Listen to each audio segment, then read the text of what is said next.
우리가 온라인 쇼핑몰 결제창에서 무심코 누르는 그 무이자 할부 버튼 있잖아요.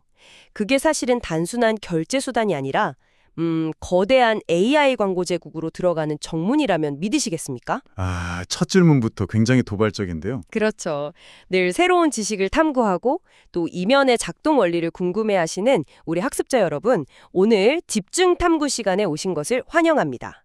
오늘 저희가 파헤쳐볼 주제는 바로 글로벌 핀테크 기업 어펌의 2025년 4분기 실적 발표 Q&A 스크립트입니다. 네. 흔히 실적 발표라고 하면 넥타이맨 임원들이 막 딱딱한 회계 용어나 건조한 숫자들만 줄줄 읽어내려가는 그런 지루한 자리를 떠올리시기 쉽잖아요. 맞아요. 저도 처음에 그렇게 생각했거든요. 근데 오늘 살펴볼 이 자료의 이면에는 완전히 다른 이야기가 숨어 있더라고요. 그러니까요. 이게 단순한 재무 성적표가 아니라는 뜻이죠. 이 스크립트를 주의 깊게 들여다보면 어펌이라는 기업이 어떻게 파트너은행의 그늘에서 벗어나서 스스로 은행이 되려 하는지, 또 가맹점의 마케팅 예산을 어떻게 자신들의 그 AI 생태계로 흡수하고 있는지를 보여주는 약간 정교한 전략 기획서에 가깝습니다. 와, 전략 기획서요? 표면적인 숫자의 나열 뒤에서 전통적인 금융의 문법이 완전히 해체되고 있다는 거네요. 그럼 이 메커니즘을 오늘 하나씩 캐치해 볼 텐데요. 자료 분석하면서 제 눈길을 가장 먼저 끈 건 상당히 역설적인 움직임이었습니다. 어떤 부분이었죠? 어펌이 직접 그 까다로운 은행인가를 획득하려고 수년째 공을 들이고 있다는 대목이요. 보통 핀테크 혁신이라고 하면 몸집이 무겁고 막 규제가 심한 전통은행의 굴레에서 벗어나서 민첩하게 움직이는 걸 무기로 삼지 않나요? 굳이 그 무거운 규제의 십자가를 스스로 짊어지려는 이유가 솔직히 잘 와닿지 않거든요. 그러면 우선순위가 완전히 달라지거든요. 자료에서 경영진이 은행인가를 추진하는 핵심 이유로 꼽은 건 바로 규제적 확실성입니다. 규제적 확실성요? 네, 현재 어펌을 비롯한 대부분의 핀테크 기업들은 대출을 실행할 때 파트너은행, 즉 스폰서은행의 라이센스를 빌려서 사업을 운영해요. 근데 문제는 이 파트너은행 모델이 상당히 구조적인 취약점을 안고 있다는 겁니다. 빌려 쓴다는 것 자체가 리스크라는 거군요. 맞습니다. 만약 파트너 은행이 규제 당국으로부터 컴플라이언스 문제로 지적을 받거나 최악의 경우 재무 건전성에 타격을 입어서 파산하게 되면 어떻게 될까요? 아무런 잘못이 없는 핀테크 기업의 대출 라인까지 하루아침에 그냥 얼어붙게 됩니다. 아, 세상에 자신이 통제할 수 없는 제3자의 리스크에 회사의 명운을 맡겨야 하는 셈이네요. 정확합니다. 이게 확 와닿는 게 비유하자면 약간 그런 거네요. 그동안은 남의 집에 전세로 살면서 겉보기에는 화려하게 집을 꾸며놓았는데 사실 집주인이 파산해서 집이 경매로 넘어가거나 아니면 벽 뒤에 숨겨진 100원이 터져버릴까 봐 매일 밤 불랑에 떨어야 했던 거군요. 와, 진짜 현실 비즈니스에 딱 들어맞는 비유네요. 전세가 아닌 내 집 마련을 하려면 혹독한 과정이 필요하잖아요. 자료에서도 경영진은 이 과정이 당장 다음 분기에 어떤 혁신적인 신제품을 내놓기 위한 그런 단기 카드가 아니라고 명확히 선을 긋습니다. 서류 작업도 엄청나고 승인권자가 요구하는 조건도 까다로울 테니까요. 그렇죠. 이른바 디노버라고 불리는 신설은행 대행 기간 동안은 비즈니스 확장에 강력한 제약을 받게 되거든요. 최종적으로 아무런 제한 없이 은행 업무를 영위하기까지는 정말 수년의 타임라인에 걸리는 고통스러운 과정입니다. 그럼에도 불구하고 이 장기 투자를 감행한다는 건 향후 수십 년간 비즈니스를 안정적으로 굴리기 위한 근본적인 통제권을 가져오겠다는 의지군요. 근데 통제권 하니까 자연스럽게 그 규제라는 살아 움직이는 장벽이 떠오릅니다. 네, 규제 환경은 계속 변화니까요. 특히 미국처럼 정치적 지형에 따라 규제 기관의 태도가 막 냉원탕을 오가는 환경에서는 규제 리스크를 예측하는 것 자체가 하나의 거대한 체스 게임일 텐데요. 청취자 여러분, 여기서 잠깐 짚고 넘어갈 게 있습니다. 네, 아주 중요한 포인트죠. 저희는 지금 특정 정치적 입장을 지지하거나 평가하는 게 아닙니다. 어펌의 경영진이 리스크 관리 차원에서 이 정치 지형을 어떻게 객관적인 변수로 놓고 게임의 판을 읽고 있는지 그 기저의 논리를 자료에 있는 그대로 전해드리는 거라는 점 꼭 기억해 주세요. 맞습니다. 철저하게 기업의 이해득실과 확률의 관점이죠. 원문에 나타난 그들의 시나리오를 보면 만약 공화당 행정부가 들어설 경우 연방정부 차원의 금융규제는 상대적으로 완화될 가능성이 높다고 내다봅니다. 연방 차원에서는 숨통이 트인다는 거네요. 네, 그런데 여기서 굉장히 흥미로운 역학관계가 발생해요. 연방정부의 입김이 약해지면 반대로 각 주정부 단위의 검찰총장들이 소비자 보호를 명목으로 훨씬 더 공격적이고 독립적인 규제 활동을 펼치는 경향이 있다는 거죠. 아, 풍선 효과처럼 한쪽을 누르면 다른 쪽이 튀어나오는 거군요. 그럼 반대로 민주당 행정부가 들어서면 어떻게 되나요? 민주당의 백악관을 차지할 경우에는 소비자 재정보호국 같은 연방기관의 규제와 감독이 아주 촘촘해집니다. 대신에 주정부 차원의 개별적인 압박은 상대적으로 줄어드는 양상을 보인다고 분석하더라고요. 일뿐이라는 기업의 냉철한 시각이 돋보입니다. 바로 그겁니다. 하지만 솔직히 말해서 선구매후 결제, 이 BNPL 산업 자체가 근본적으로 안고 있는 가장 뾰족한 위협은 정치 지형을 떠나서 이자율 상한선 같은 직접적인 가격 통제 아닌가요? 당국이 이자 너무 높게 받지 마, 이렇게 상한선을 씌워버리면 모델 자체가 흔들릴 텐데요. 아주 핵심적인 질문입니다. 자료에서 경영진은 이 위협에 대해 현재 구체적인 상한선 압박을 감지한 바는 없다고 방어선을 칩니다. 그리고 그 근거로 자신들이 이 업계에서 이른바 좋은 행위자라는 점을 아주 강력하게 내세우죠. 좋은 행위자요? 구체적으로 어떤 의미인가요? 규제 당국이 대출 기관을 타격할 때 가장 먼저 문제 삼는 게 보통 소비자를 기만하는 숨겨진 비용이거든요. 대표적인 게 살인적인 연체료나 복잡한 복리이자죠. 근데 업펌은 초기 설계부터 연체료를 아예 없앴습니다. 아, 연체료 자체가 없다고요? 네, 그리고 고객이 최종적으로 내야 할 이자를 결제 시점에 딱 확정된 금액으로 투명하게 보여줍니다. 경영진은 이런 소비자 친화적인 설계 자체가 연방예금보험공사 같은 깐깐한 규제기관 앞에서는 가장 튼튼한 방어막이 된다고 믿는 거죠. 꼼수를 부리지 않는 투명성이 곧 규제 리스크를 낮추는 전략적 해자인 셈이네요. 우리는 애초에 규제 당국이 싫어할 만한 숨겨진 덫을 놓지 않았다. 이런 전공법이군요. 네, 방어 메커니즘이 아주 확실하죠. 방어에 대한 건 완벽히 이해가 됐습니다. 그럼 이제 수비에서 공격으로 넘어가 보죠. 제가 이 자료 보면서 진짜 제일 흥미로웠던 부분이 바로 기술과 성장의 핵심인 AI입니다. 자료에 보면 어댑티브 AI랑 부스트 AI 두 가지가 언급되던데요. 네, 이 부분이 바로 어펌 비즈니스 모델 진화의 진짜 핵심입니다. 어댑티브 AI가 기존 제품에 내장된 배터리처럼 훌륭한 신용평가 도구로 작동해 왔다면 새롭게 도입된 부스트 AI는 결제의 영역을 완전히 넘어서는 무기거든요. 결제를 넘어선다면 광고 쪽인가요? 맞습니다. 광고 마케팅의 영역으로 진입하는 거죠. 기존 핀테크 결제망은 고객이 물건 살 때 결제 처리해주고 가맹점한테 수수료 받는 구조잖아요. 근데 부스트 AI는 가맹점에게 일종의 자동화된 A/B 테스트 채널을 제공합니다. 잠깐만요. 이게 어떻게 작동하는 건지 조금만 더 구체적으로 설명해 주실 수 있나요?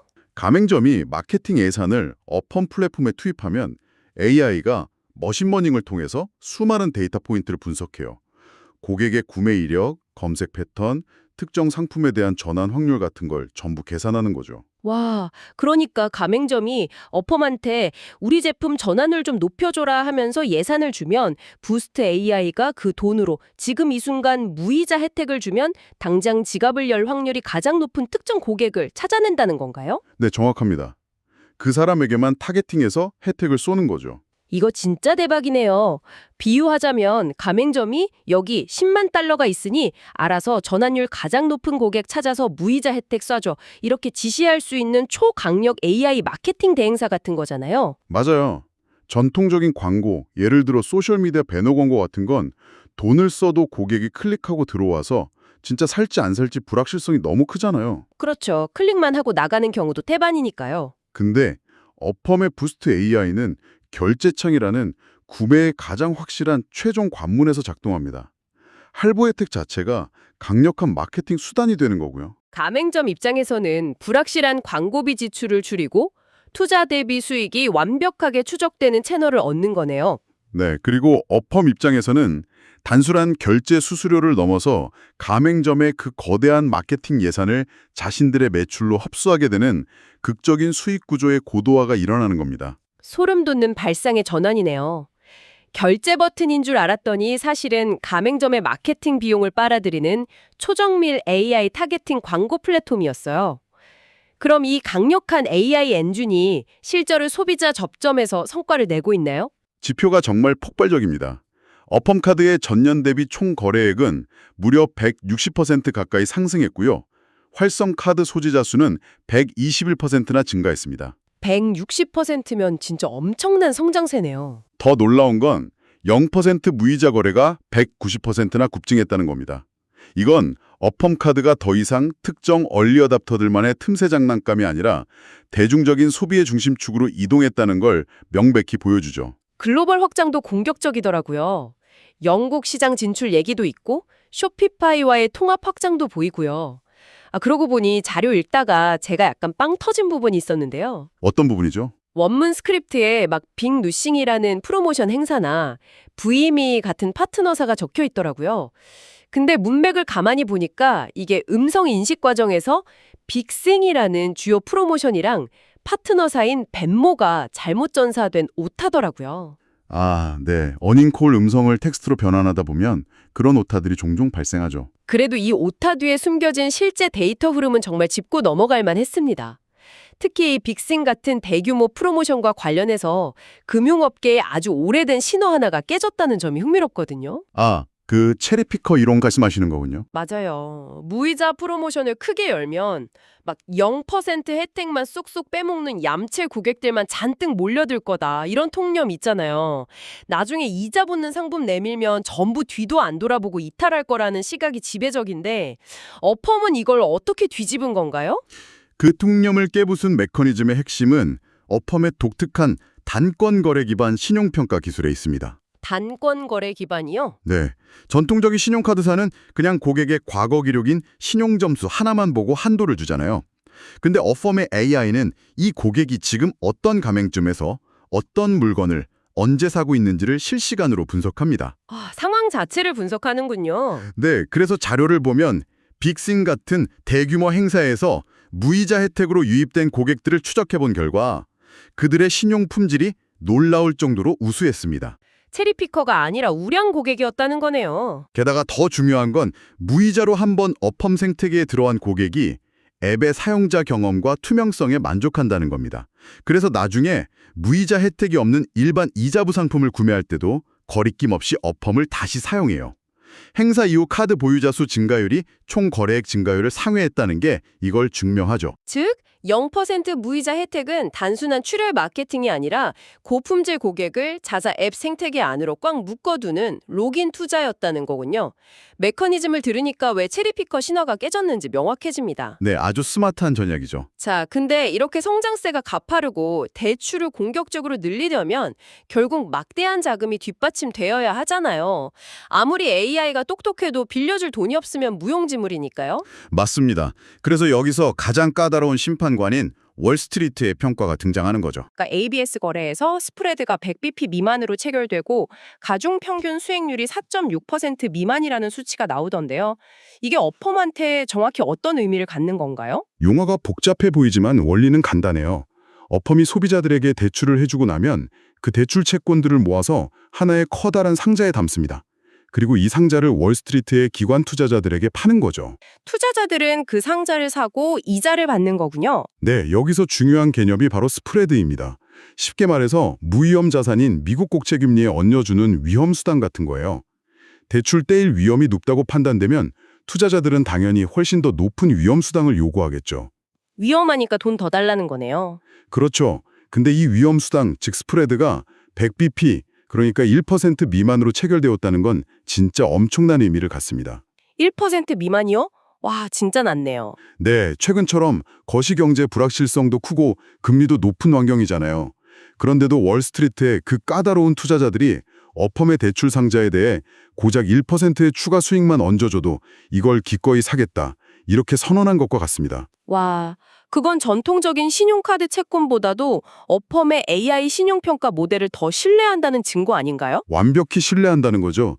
불량 고객을 걸러내는데 훨씬 안전하고 정확하다고 시장이 인정해버린 겁니다. 월스트리트가 어펌의 알고리즘에 보증 수표를 쾅 찍어준 셈이네요. 오히려 어펌 경영진이 돈 싸들고 오는 프라이빗 크레딧 매수자들한테 채권 할당량이 부족해서 미안하다면서 돌려보내야 할 지경이라고 하니까 그 수요가 얼마나 폭발적인지 알 것 같습니다. 네, 비록 3분기랑 4분기 총거래액 성장률이 30%, 25%로 약간 둔화될 거라는 가이던스를 내놓긴 했지만요. 그래도 시장이 굳건한 신뢰를 보내는 이유가 이 완벽한 리스크 통제 능력에 있었던 거군요. 성장의 속도보다 중요한 건 결국 성장의 질이거든요.